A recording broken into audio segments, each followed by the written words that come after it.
Motion को describe किया था और उसके बाद डिस्टेंस और डिस्प्लेसमेंट के अंदर क्या डिफरेंस होता है वो हमने देखा था। अब हम नेक्स्ट पढ़ते हैं uniform and non uniform motion.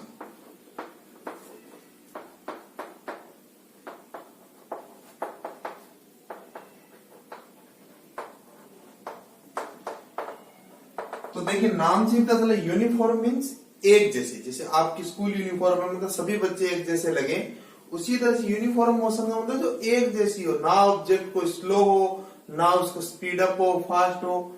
उसी तरह से नॉन यूनिफॉर्म का मतलब जो एक जैसे नहीं हो, कभी धीरे हो कभी तेज हो।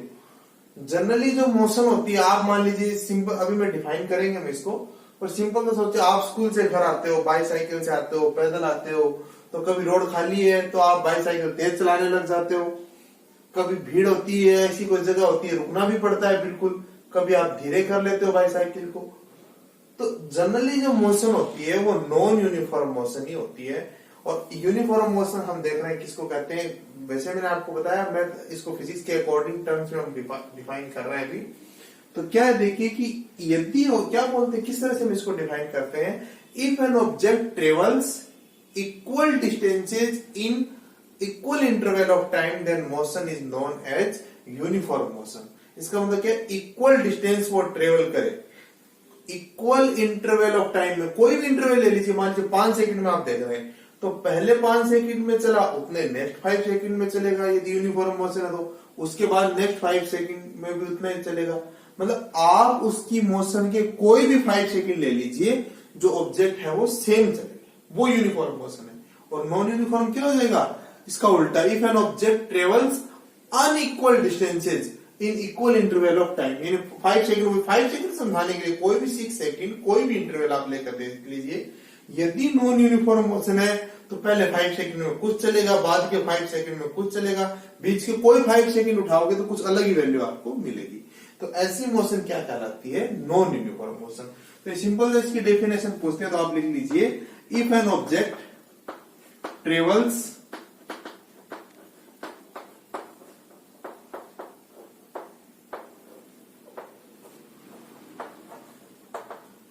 equal distances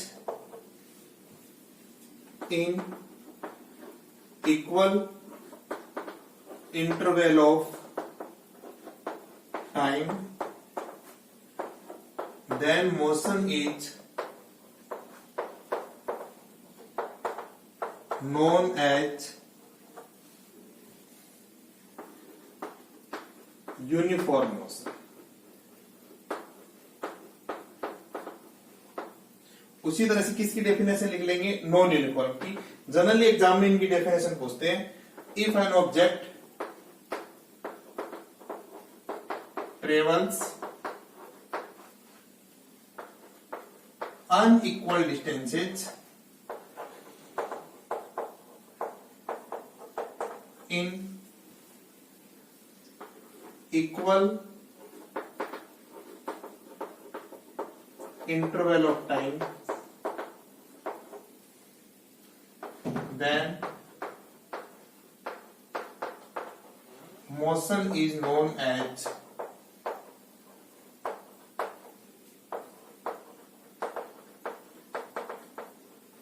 non uniform. तो ये आप सिंपल से दोनों की डेफिनेशन आप देखिए। अब उसके बाद देखिए नेक्स्ट टॉपिक अब आता है इसका हमारे पास स्पीड। क्या है देखिए, एवरेज स्पीड किसको कहते हैं, देखिए इससे पहले हमने देखा था डिस्टेंस और डिस्प्लेसमेंट, तो उसी के अकॉर्डिंग, डिस्टेंस के अकॉर्डिंग एक नई क्वांटिटी हम डिफाइन कर रहे हैं स्पीड या एवरेज स्पीड, और उसके बाद हम डिफाइन करेंगे डिस्प्लेसमेंट के अकॉर्डिंग एवरेज वेलोसिटी। तो एवरेज स्पीड क्या है, कैसे डिफाइन किया जाता है इसको, इट इज डिफाइंड एज, कैसे हम इसको डिफाइन करते हैं, देखिए टोटल डिस्टेंस जो ट्रेवल की है, टोटल डिस्टेंस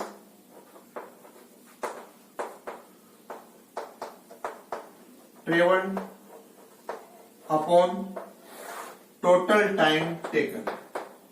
जैसे मान लीजिए आप घर आज से स्कूल आ रहे हैं, तो आपका घर से स्कूल मान लीजिए 500 मीटर है और आपको उसमें मान लीजिए 200 सेकेंड लगते हैं, तो ऊपर जितनी डिस्टेंस ट्रेवल की और नीचे जो टोटल टाइम लगा। एवरेज स्पीड को लिखने के लिए हम जनरली क्या नोटेशन यूज करते हैं, वी, ये एवी लगाया है, एवी फॉर एवरेज, और वी स्पीड के लिए यानी एवरेज स्पीड। डिस्टेंस के लिए एस या एक्स यूज करते हैं और टाइम के लिए टी।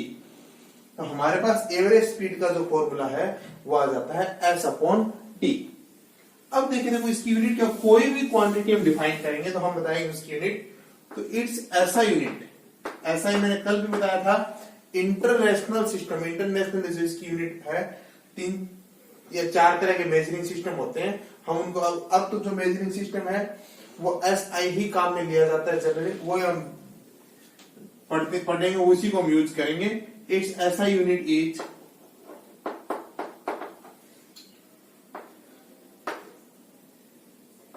Metre per second. किस तरह से, देखिए जो डिस्टेंस है उसकी यूनिट होगी मीटर और टाइम की यूनिट होगी सेकंड। पर जनरली जैसे व्हीकल की स्पीड वगैरह बताने के लिए ऐसे यूनिट तो हुई, तब हम वहां क्या यूज करते हैं, क्या यूनिट ज्यादा अप्रोप्रिएट होती है। जैसे यहां से हम कोई दूसरे सिटी में जा रहे हैं, मान लीजिए वो 100 किलोमीटर दूर है, क्योंकि मीटर एक छोटी यूनिट रह जाती है तब, तो हम क्या यूज करते हैं, किलोमीटर यूज करते हैं। और सेकंड के जगह मान लीजिए वहां तक जाने में 1 घंटा लग रहा है, आधा घंटा लग रहा है, तो जनरली हम वहां इसकी यूनिट को क्या काम में लेते हैं, किस तरह से काम में लेते हैं, speed of vehicles is generally written in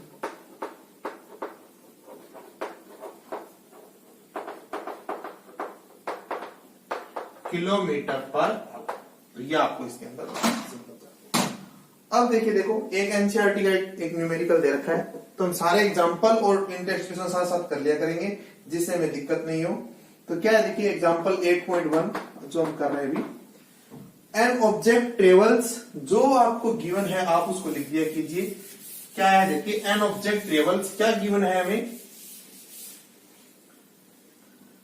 16 metre in 4 second and then another 16 metre in 2 second. तो टोटल डिस्टेंस कितनी होगी, कितनी डिस्टेंस चला वो भी कह रहा है कि पहले जो 16 मीटर है उसके अंदर उसे 4 सेकेंड लगते हैं, बाद वाले 16 के अंदर 2 सेकेंड। तो टोटल कितना चला वो, 16 और 16 32 मीटर टोटल डिस्टेंस। और क्या आएगा, टोटल टाइम जो आएगा वो कितना आएगा, पहले में उसको 4 सेकेंड लगा और बाद वाले में 2। 8th क्लास में और 9th में डिफरेंस है, वहां इतने न्यूमेरिकल वगैरह नहीं होते थे आपके लिए। अब थोड़ा सा सा देखिए, बहुत आपको इजी लगेंगे न्यूमेरिकल। तो इसके अंदर क्या आ जाएगा, एवरेज स्पीड क्या है इसकी, एवरेज स्पीड क्या बन जाएगी सीधा सा, total distance upon total time, total distance upon total time. तो क्या लिख देंगे आप इसको, क्या फॉर्मूला बनेगा इसका, V average is equal to 32 upon 6। 2 से इनको कैंसिल आउट करते हैं 3, ये होगा 16। तो जब हम इनको डिवाइड करके लिखेंगे 5.33 मीटर पर सेकेंड। आप इसको इस तरह से भी लिख सकते हैं, और आप लिखना चाहें तो आपको इस तरह से भी लिखा दिखेगा मीटर पर सेकेंड, क्योंकि जब सेकेंड है ये डिनोमिनेटर के अंदर, नीचे ऊपर लाएंगे तो पावर कितनी बन जाएगी, -1। तो ये आप जरूर ध्यान रखिए कि आप कोई भी न्यूमेरिकल सॉल्व करते हैं तो आपको उसकी यूनिट जरूर लिखनी है। तो बिल्कुल सिंपल सा ये न्यूमेरिकल है कि आप इस पर ध्यान देंगे सर। अब देखिए देखो नेक्स्ट कुछ इंटेक्स्ट क्वेश्चन है। कल जो हमने डिस्टेंस और डिस्प्लेसमेंट वाला टॉपिक किया था उसके इंटेक्स्ट क्वेश्चन इसी पेज के ऊपर देखिए।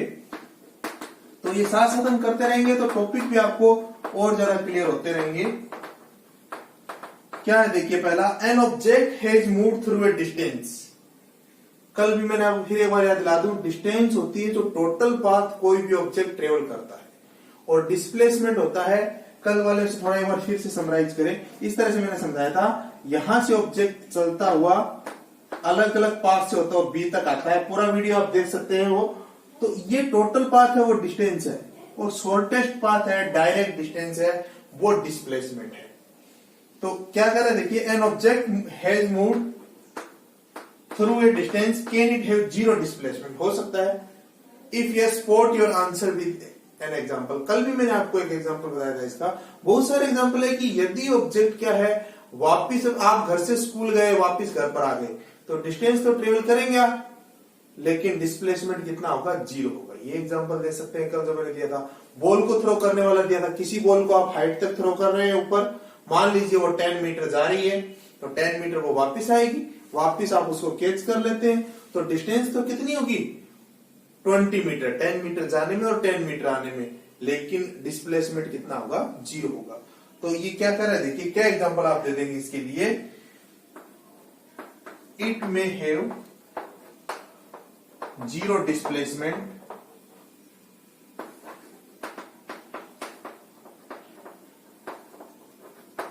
क्या एग्जांपल देंगे, if we throw a ball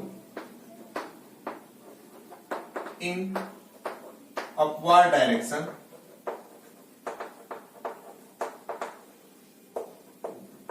ये सारी चीजें मैंने समझाई थी आपको, and ball travels 10 metre in upward direction,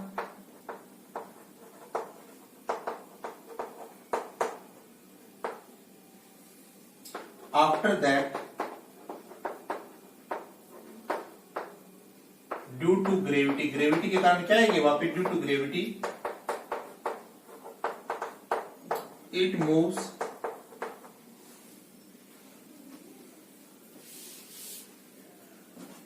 downward, if you catch ball at same place from where you have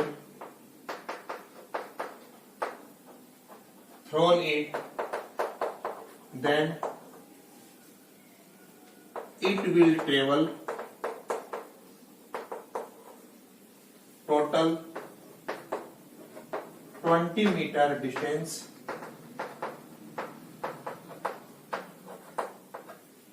but displacement will be 0। क्यों? क्योंकि बहुत सारे एग्जाम्पल मैंने दिए थे आपको, ये भी एग्जाम्पल दिया था, क्योंकि वो वापस अपनी जगह पर आ जाएगी तो डिस्टेंस तो ट्रेवल करेगी, क्योंकि डिस्टेंस तो टोटल पाथ है, लेकिन उसका डिस्प्लेसमेंट कितना होगा 0 होगा। अब देखिए, देखो नेक्स्ट क्वेश्चन,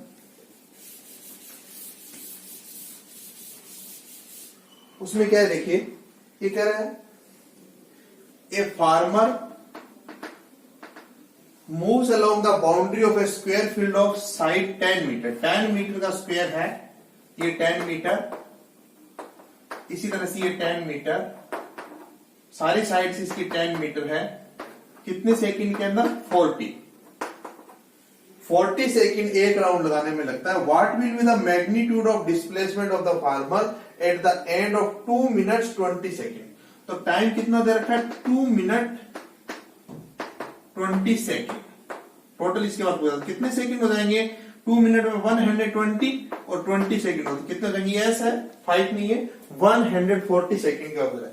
एक राउंड लगाने में कितना टाइम उसको लगता है, एक राउंड लगाने में उसको 40 सेकंड लगते हैं। तो टोटल कितने राउंड हो जाएंगे बता दीजिए आप, टोटल जो है राउंड लगाएगा, टोटल टाइम कितना लगाया 140, एक राउंड में टाइम 40, तो कितने हो जाएंगे इसके राउंड, हम इसको देखें डिवाइड करें तो कितने आएगा, 4 डिवाइड कर देंगे 2, 7 कितना आएगा 3.5 राउंड।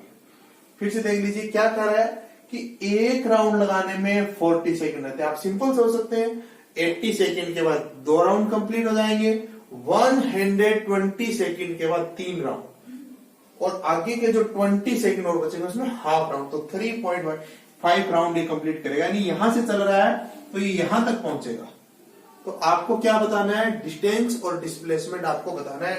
डिस्टेंस तो आप समझ सकते हैं कितना होगा, देखिए एक राउंड में 40 मीटर, वैसे डिस्टेंस किसी में नहीं पूछा, हम डिस्कस कर लेते हैं, दूसरे में भी 40, तीसरे में भी 40, 120 और वापिस से 20 यानी 140, तो 140 जो है इसकी टोटल डिस्टेंस होगी, और जो डिस्प्लेसमेंट होगा आप देखिए, ये इसके अंदर देखिए 10 और ये 10, तो ये कितना हो जाएगा, हाइपोटेंस क्या होता है, ये क्या होता है हाइपोटेंस, आपने पढ़ा है अंडर रूट 10 का स्क्वायर प्लस 10 का स्क्वायर, यानी जो हाइपोटेंस होता है वो बेस का स्क्वायर प्लस परपेंडिकुलर का स्क्वायर का अंडर रूट होता है। कितना आएगा ये, 100 और 100 कितना हो जाएगा 200। और जब आप सोल्व करेंगे इसको, इसका करेंगे तो 10 बाहर आएगा अंडर, तो कितना आ जाएगा 14.14 मीटर इसका डिस्प्लेसमेंट होगा। और ये यहां इस तरह का डायग्राम बनाए तो ये उसकी डायरेक्शन होगी, मतलब डायगोनल आप उसका मान लीजिए। तो ये क्योंकि डिस्प्लेसमेंट का मतलब होता है कितने ही राउंड लगाना, आपको एक इनिशियल पोजीशन सोचनी है, एक फाइनल। मान लीजिए 4 राउंड कंप्लीट हो जाते तो इसका डिस्प्लेसमेंट कितना होता 0। अब देखिए नेक्स्ट क्वेश्चन है ये। अब इसमें क्या कर रहा है देखिए, which of the following is true for displacement. First कह रहा है डिस्प्लेसमेंट के लिए ट्रू है, it can not be 0, false. ये फॉल्स है क्योंकि डिस्प्लेसमेंट तो 0 हो सकता है, क्योंकि यदि ऑब्जेक्ट वापस वहीं पहुंच जाता है उसी पोजीशन के ऊपर, कैसे समझा सकते हैं, if object returns to its initial, यदि वो इनिशियल स्टेट पर आ जाता है, if object returns to its initial state then its displacement is, तब उसका डिस्प्लेसमेंट कितना हो जाता है 0 हो जाता है, यदि वो वापस वहीं पर आ जाएगा। तो ये कह रहा है डिस्प्लेसमेंट 0 नहीं हो सकता, तो ऐसा नहीं है। दूसरा क्या कह रहा है देखिए, its magnitude is greater than the distance travelled by the object. देखिए आप हमेशा ध्यान रखिए, ये भी फॉल्स है स्टेटमेंट। क्यों? देखिए क्योंकि डिस्प्लेसमेंट कभी भी ज्यादा नहीं हो सकता डिस्टेंस से। जब तक ऑब्जेक्ट, जैसे मान लीजिए यहां से यहां तक चल रहा है, जब तक एक ही डायरेक्शन में चलते हैं तब तक डिस्टेंस और डिस्प्लेसमेंट दोनों इक्वल होते हैं। उसके बाद जब डायरेक्शन ऐसे चेंज होगी, देखिए यहां से जैसे ये आ रहा है तो डिस्टेंस तो बढ़ेगी, क्योंकि डिस्टेंस तो है टोटल पाथ, वो तो बढ़ता चला जाएगा, लेकिन डिस्प्लेसमेंट बढ़ेगा नहीं। जैसे मान लीजिए यहां से लेकर वापस यहां पर आ गए ग्राउंड में, तो डिस्टेंस तो कितनी होगी 40 मीटर, लेकिन डिस्प्लेसमेंट 0। तो डिस्प्लेसमेंट कभी ज्यादा नहीं हो सकता है। जब तक एक ही डायरेक्शन में चलते हैं तब तक डिस्टेंस और डिस्प्लेसमेंट इक्वल होते हैं, उसके बाद तो डिस्प्लेसमेंट कम ही होता है। तो क्या लिखेंगे आप, ये उल्टा कह रहे देखिए कि मैग्नीट्यूड इज, मैग्नीट्यूड कहते हैं उसकी वैल्यू को, is greater than the distance travelled by the object. False. Displacement is lower than और इक्वल टू डिस्टेंस, ये उससे एक लोअर होता है। It can not be greater than, ज्यादा कभी भी नहीं हो सकता ये डिस्टेंस।